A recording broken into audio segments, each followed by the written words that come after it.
Hi, this is just a quick video in response to a Loom video that a student sent me. I thought I would make a quick video in response back, but I thought it would make a great video to share. So that's what I'm going to do right away. So the question was on the Euro JPY. And you see I've got this set up here. And you can see on here I have my ray line set up. So I'm going to get a marker on here so I can just draw this up for you. Let's have a look. And so I've got this set up here. This is a ray line running through here. And what I want to do, as soon as I've set that up, his question was, where should he sell this market? And I immediately can see this point down here.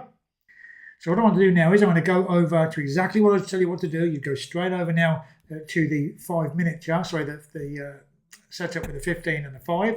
So you can see I've got mine set up on a template here. So I click over here and I can immediately see I've got set up here on the 15-minute and the 5-minute. And all of a sudden it becomes quite clear when we're looking at what we see here, because here you can see that we've got this point that I said about here, which was the pressure point. And there you can see the market. If you look over and look onto the right-hand side of the screen over here, you can there see the market lifts up into here. And we would then put a sell order. Got to check on with this because I'm stuck on mouse buttons. Put a sell order under that point there. And you can see then the market carries on down here. Why did we do this? Now, one of the points that he raised was, he said he thought this looked like a stop take up here. So already he was ahead of the game. Now, he didn't know that was a stop take. He thought it looked like a stop take. And often I get asked, how do you know if it's a stop take? Well, had he have gone above there, above that point, let me just get that marker again. Had it have gone above this point here, so this point here, probed above that, and then gone down, I'd have said definitely 100% that's a stop take on that because it needed to take out those stops. In actual fact, what happened, it couldn't make it that far. So we had traders that had sold the market as it was coming down through here. They put their stops above this last lift here. Market come up, punched out the stops, and then started to go down. Now, the reason why this was a great sell after that, because once the market had done that, it got down into the lower floating zone. When it's in there, it's basically the weakness is getting played out. And then we can go back and say, okay, well, that definitely was a stop take. Now, we can see that, even though it didn't break through this top here, because we can see what happened, what occurred after it. So it's a subsequent action, if you like, of getting down into the lower zone and, of course, triggering a sell order directly under this point here.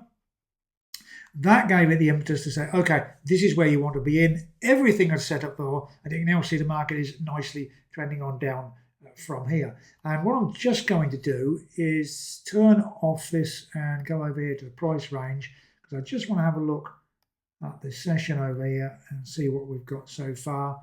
So 81 pips from the top on there. So that was a very nice trade. Not from that point there. You wouldn't have got that from there. Don't try and take all the pips you can. So what we want to do is just go back to there, and sell order would be under here, and that is currently down at around about 50 pips there. Okay, so that's it. That's the response that I would send back to him. So that's the response I'm going to put up for you all to have a look at. Hope you enjoy that. If you need any more help, do give us a shout. Back on station now here for 21 days in New Zealand, and then I'm flying out to Australia. We want to kill off the rest of the winter for New Zealand, so we'll be spending a month over on the Gold Coast in Australia, and I'll be making videos and keeping in contact with you all from there. It's not a great flight over there. Instead of 73 hours it took me to get back from Spain, the house in Spain that we left, to here. It took me 73 hours door to door, which was pretty horrific.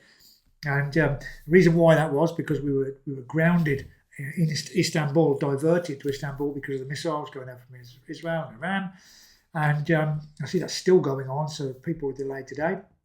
Anyway, that's just a bit of ancillary information.